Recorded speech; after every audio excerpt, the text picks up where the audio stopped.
Last time on Dungeon Fighter Online, Bakal reigned over his dragon planet as Dragon King for the longest time until he was invited to Pandemonium by an interesting stranger. She called herself Hildur, and Bakal felt his destiny was tied with hers.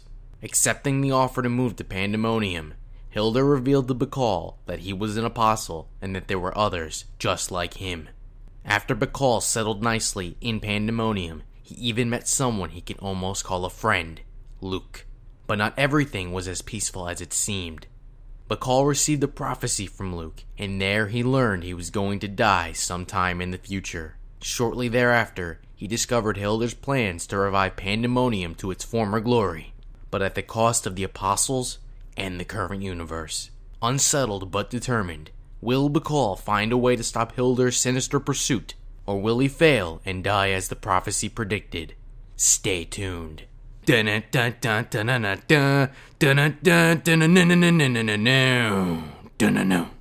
Bakal wanted to avoid his ultimate end, death.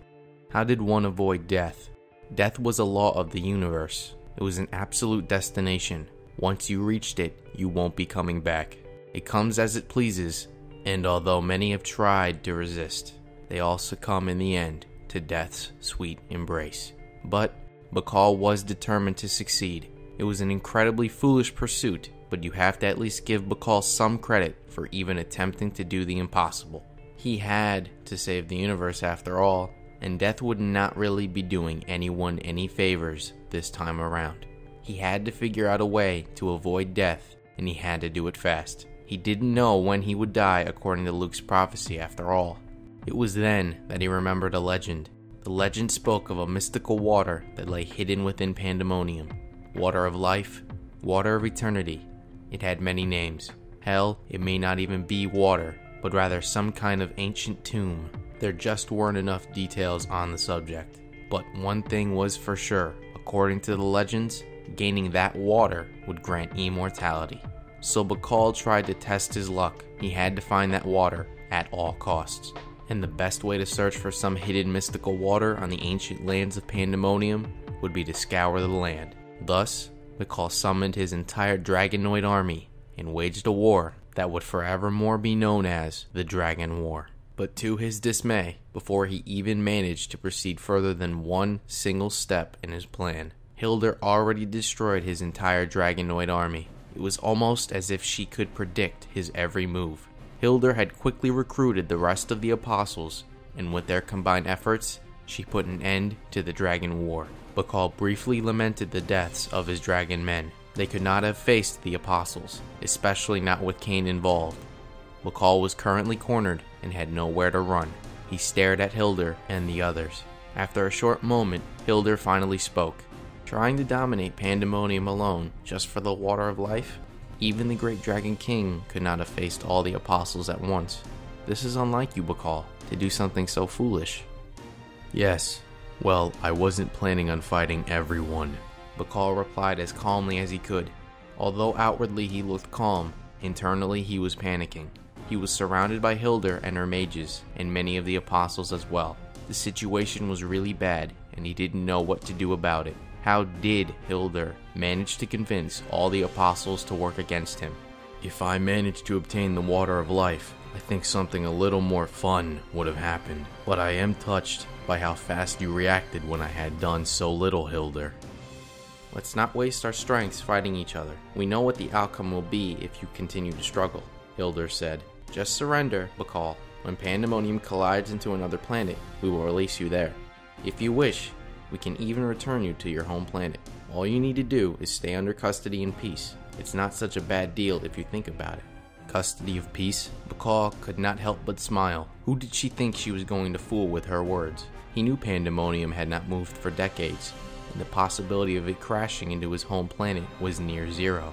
Surrendering now would only prove fatal for him and for the universe. Do not try to fool me, Hildur, Bakal hissed. I know surrendering now would fit all too perfectly into your plans.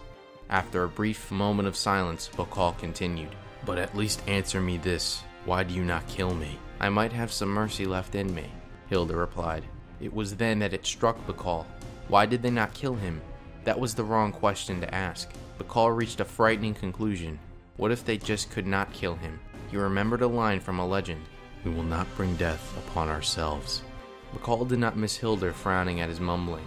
He looked at those surrounding him. Suddenly he shouted, Do you honestly think I will believe that, Hildur? I have no doubt in my mind that you will eventually kill me. Even before finishing his sentence, Bakal leaped up and in one big flap of his wings, fled at top speed towards Cain. Only Cain stood alone, of course, for he was the almighty, invincible Cain. No one imagined Bakal would jump straight towards him. The mere idea was inconceivable. Cain noticed Bakal flying straight at him. He raised his right hand, gathering energy into it. Just that single move alone managed to make many of the lesser beings faint. The pressure was, to put it lightly, unbelievable.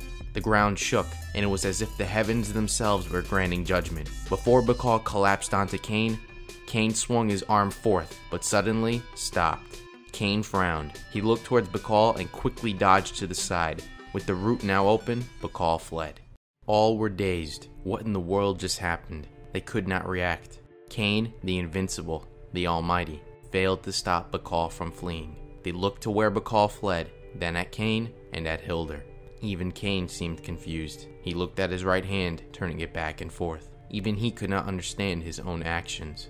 Hildur looked to be crying as per usual, but the astute observer might have noticed her smile for a split second. She completed the first part of her plan without a single margin of error. Eventually, Bakal arrived at Luke's normal location. There, Luke was working as if nothing was amiss. Bakal stood still for a moment, wondering if this is how he was meant to die. But no, the image showed him dying in a foreign land, one unlike Pandemonium. Surely, this wasn't meant to be his time. Not yet, anyway. He asked Luke, Hey old man, you may be dumb, but you aren't deaf. Can you help me? I'm currently in a bind if you hadn't noticed. I need to escape from Hildur, and nowhere in Pandemonium is safe from her. Luke ignored Bakal, turning his head away.